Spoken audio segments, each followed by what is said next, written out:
libre precisamente en ese sentido de la competitividad, la capacidad de los actores, de que no sea un candidato contra el Estado. Le consultaba antes de ir a la pausa si no creía que esto que estamos viendo, que además no se había visto en los últimos años, una reunión, 45 organizaciones políticas, distintos sectores de la sociedad, discutiendo un cronograma. No le da a Vicente Díaz tal vez una idea de que esto es una elección planteada de una manera distinta. Bueno, déjame decirte algo. Yo creo que consultarle a todos los sectores del país no es una mala cosa, es una buena cosa. Eso no está de más. Eso no haría falta si la ley estableciera cuándo son las elecciones, claro, y la Constitución, como era antes. Lamentablemente eso no es así ahora. Entonces, bueno, es a discreción del Poder Electoral. Ahora, esa consulta, ¿cómo creo yo que tenía que haber sido hecha? Como se acordó en Barbados. Si se firma un acuerdo es para cumplirse. En Barbados se acordó que el cronograma electoral y el calendario electoral iba a ser discutido por las partes que están discutiendo en Barbados, ¿verdad? Yo creo que sería muy bueno, hubiese sido muy bueno, que ambas delegaciones hubiesen organizado ese proceso de consulta. Y efectivamente, hubiesen escuchado a los trabajadores, a los agricultores, a la academia. Pero con la presencia de ambos lados. Pero que fuese una consulta nacional para resolver los problemas del país. Pero eso no ratifica esa postura que ha sido cuestionada por otros sectores que dice que la plataforma unitaria es la única oposición, que esa discusión es con la única y verdadera oposición. Bueno, yo creo que ese discurso es un discurso que no contribuye en nada al objetivo del cambio político que la mayor parte de los venezolanos requiere. Si tú revisas todas las encuestas, hasta en sectores que se identifican como chavistas, plantean la necesidad de un cambio político en Venezuela. Claro. De manera que el sentimiento nacional predominante en este momento es eso. Y eso lo sabe el gobierno.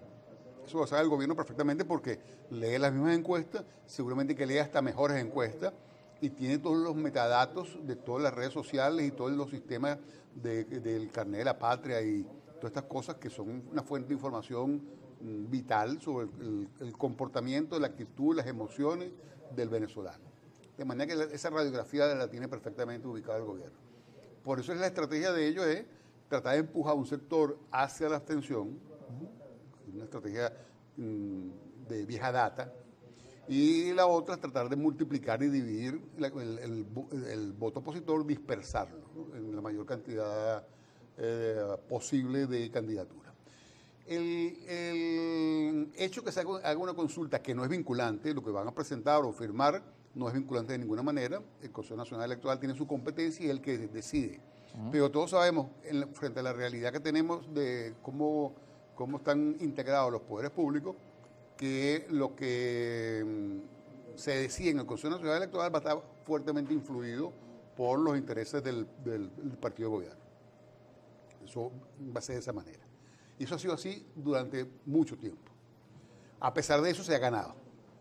Digamos, eso no es un obstáculo para ganar. A pesar de eso se puede ganar. ¿Por qué? En el 2015, por ejemplo. Bueno, no, en el 2015, en elecciones regionales.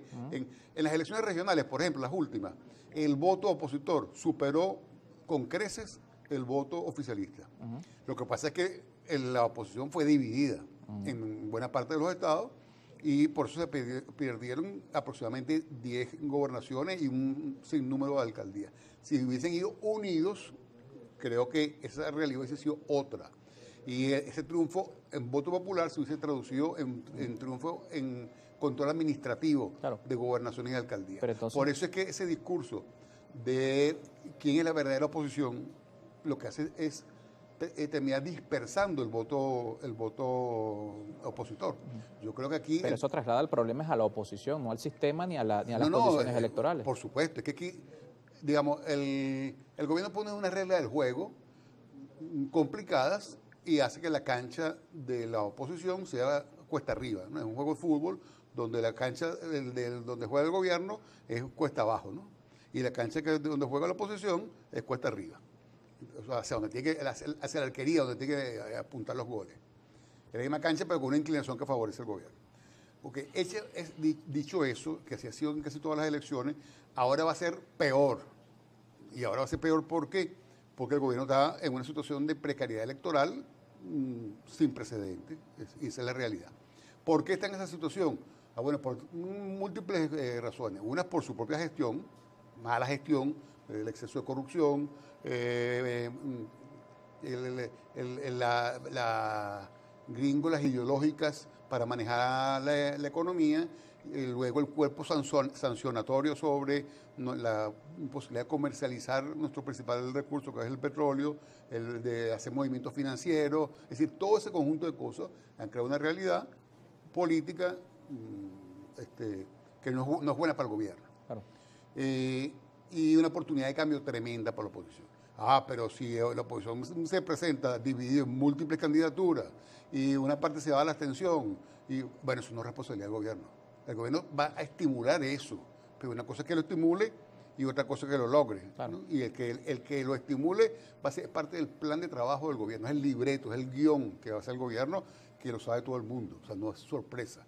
Ahora, que la oposición o sectores de la oposición sigan ese guión, es responsabilidad de quien decide seguirlo. Nos toca despedir lamentablemente rápidamente. En esa misma línea, en ese sentido, a algunos les preocupa una de las propuestas que dice el documento, que no se ha firmado, lo volvemos a aclarar, dice propuestas innovadoras para ampliar las garantías electorales. Dentro del marco de la Constitución y la ley se propone que el Estado venezolano, en un esquema de apoyo financiero a los partidos políticos, candidatos o candidatos, con el fin de fortalecer el ejercicio democrático. Bueno, la Constitución, yo creo que es una cosa que habría que modificar en la Constitución. La Constitución prohíbe el financiamiento público de los partidos políticos. Desde 1999. Desde el 99, esta es la última Constitución. Eso es inadecuado. Yo creo que tiene que haber financiamiento público del ejercicio de la política. Primera cosa. Pero la Constitución lo prohíbe. De manera que en una propuesta de esa naturaleza tiene un viso inconstitucional, aun cuando uno lo pueda compartir. Sin embargo, aquí hay que aclarar alguna cosa. Eso se le podría buscar una vuelta desde el punto de vista electoral de un financiamiento de la participación, el ejercicio de los derechos. Hay algunos mecanismos que se pueden utilizar para eso, pero no para los partidos, sino para el ejercicio de la democracia. Ahora, el tema es cómo se implementa eso, porque si eso se implementa por la vía de, bueno, ok, te damos un chequecito al final de la campaña, siempre y cuando te lances para presidente y llegas hasta el final, ¿no? Y llegas hasta el final y firmes que reconoces la elección, y entonces te damos a cambio tu cheque. Eso lo que sería parte de una estrategia para multiplicar candidaturas opositoras, pero porque hay gente que aspira a su chequecito. Y entonces caería en ese juego y en ese libreto del gobierno. Yo creo que tiene que haber la habilidad de los sectores digamos, dominante de la oposición, dominante no en el sentido de la fortaleza del partido, sino que tienen el discurso más cercano al deseo del cambio de la población para, bueno, sortear todas estas cosas, que son típicas acciones desde el gobierno para mantener su hegemonía en el país. Gracias por acompañarnos esta mañana. Carlos. Vicente Díaz con nosotros, exrector del Consejo Nacional Electoral, 7:48, una pausa y al regreso más de Primera Página.